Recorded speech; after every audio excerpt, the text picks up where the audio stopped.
Hello everybody, it's Verity here from inkybutterfly.com. Thank you very much for joining me again today, another card making tutorial. And we've been featuring the retiring stamps and dies that are going to leave us at the end of June, which is fast approaching. So when's the 1st of July? 30th of June. It's next Thursday, isn't it? So next Wednesday evening, that's when the current mini catalogue will retire. So if you're not sure which one that is, it's this one. So this is the one that's leaving us. So some real beautiful things that have already sold out in some instances. So there's a few bits and pieces that have made it into the new catalogue, the new annual catalogue, that is. So if you haven't got a new annual catalogue, one of these ones that was launched on May the 4th, then do let me know. And then look out for the new mini, which is coming out in August. So as a demo, I've already had my sneaky peek at that. So the mini that comes out in the latter half of the year often has sort of Christmas, Halloween and various other bits and bobs in there as well. So lots more exciting stuff to come, but if you don't want to miss out on some of these other stamp sets, now's the time to get them. So today we're going to play with brushed blooms. Just have a coordinating set of dies, which we are going to use a couple of those today, but you could also fussy cut a lot of these images as well for those two flowers and things. So either or, go for the bundle or go for the stamp set. Really nice, pretty set with a beautiful font for some really cute cards. So this is my sample card. So we're using the those brush stroke images to create a funky background and just embellish that with the with those sort of roses, if you like. So the colours I've used here are soft sea foam and granny apple green to create the background layer, shaded spruce and melon mambo, and the sentiment was just done in black. So what we're going to do is we're going to just change that up and use some different colours. So these are the ones I have pulled out. So I've pulled out So Saffron and Mango Melody to build up that lovely background.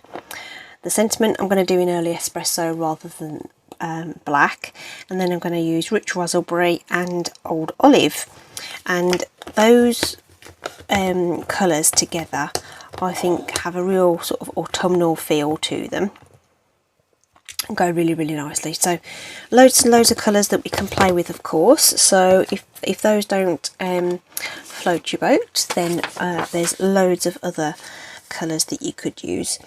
But for this background, what I wanted to go for was sort of one of the paler shades. So on the original sample I went with Soft Sea Foam and the Granny, so that was sort of a subtle and a bright. So that's what I've brought out in the yellow, is my subtle So Saffron and the bright Mango Melody. Okay, so we'll start with the So Saffron just to lay down some of the colour in the first instance. Now I'm going to actually turn this sideways, I find that easier.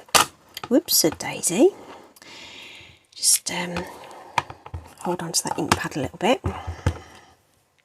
So it's a cling mount stamp that we're using here. So I've just plopped down 3 of those, and I'm going to turn the stamp 180 degrees, and I'm just basically going to fill in the gaps on there where it overlaps. It's going to be a little bit more intense, and that's fine. Just like that. Okay, so that's what we've got so far. Just going to leave that ink pad off to one side because I'm going to need that again. And then we're going to use our Mango Melody and bring in that sort of skinny image there. Turn it back on its side. And we're going to use 1st, 2nd and 3rd generation ink to really build up some layers over this this background, going sort of higher and lower as well. Just flipping it around 180 degrees as well, getting some different bits of the stamp showing.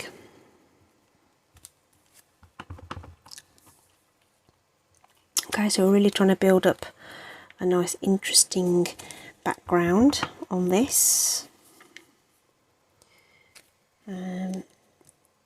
So just twisting and turning that ink, the stamp, if you like. Oh, I think I'll stop there. I think that looks okay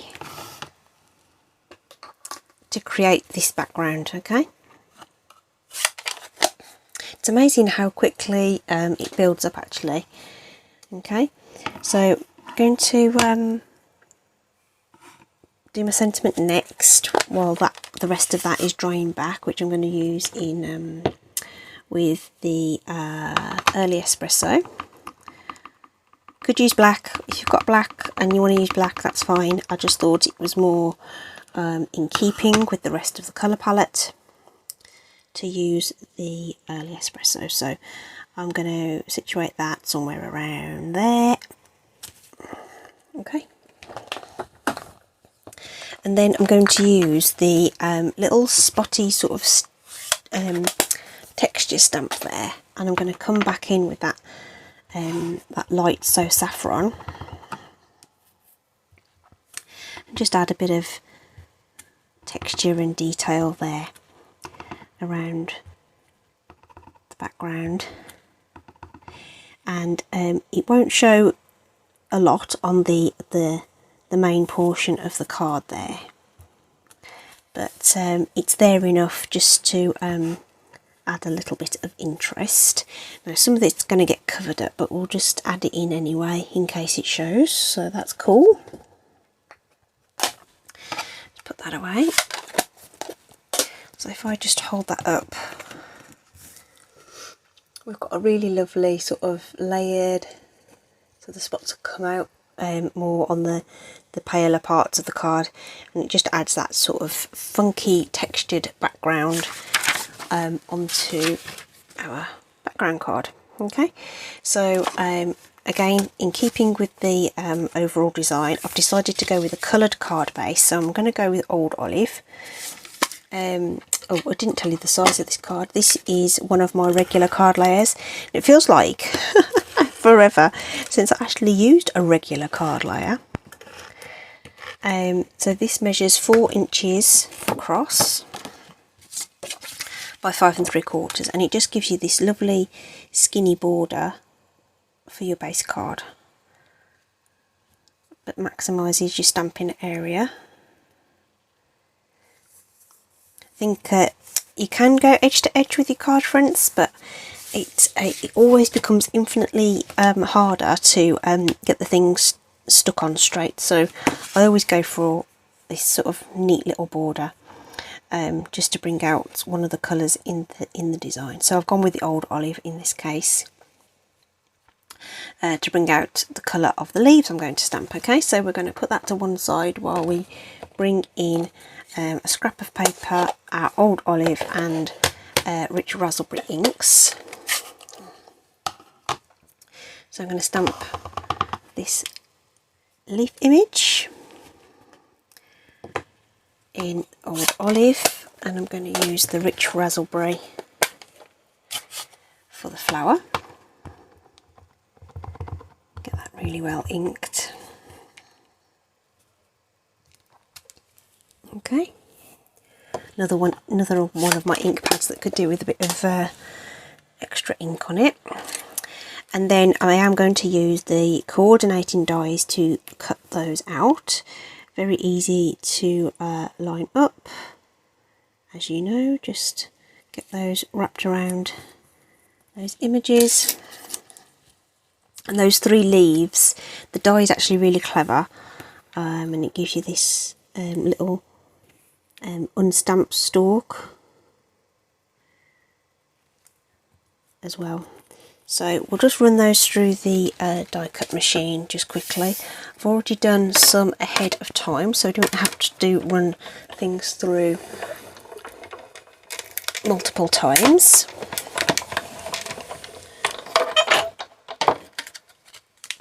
Okay, so there we are. So I've done 3 flowers and 2 sets of leaves. Okay, and all we need to do is add those to our card, which we're going to do with dimensionals, for the flowers anyway.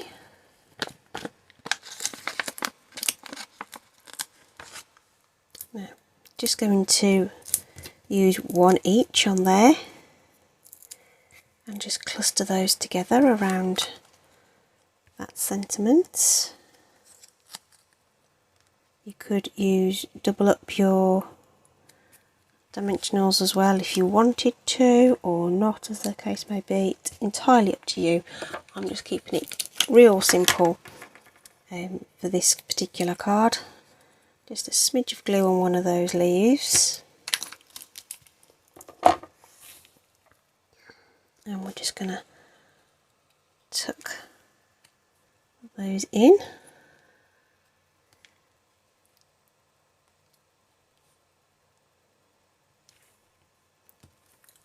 Like so, and that is done.